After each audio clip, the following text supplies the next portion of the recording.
Hi, this is Kevin at Tutor with the Best, and you're watching 1 Minute Math. The law of cosine side angle side case.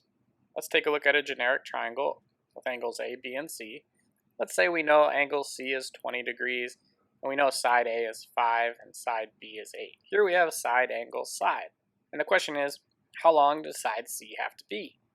Since we know side angle side, we know the law of cosines will help us out. So here it is, C squared equals A squared plus B squared minus 2AB cosine of C. Plugging in our values for A, B, and angle C, we'll have C squared is equal to 5 squared plus 8 squared minus 2 times 5 times 8 times the cosine of angle 20. Simplifying here, we'll see C squared is equal to 89 minus 80 cosine of 20. Careful here not to subtract the 89 and the 80, and make sure your calculator's in degree mode. But once you simplify that right side, you should end up with C squared equals 13.8246. Solving for C, we can square root both sides and see that our length has to be 3.7.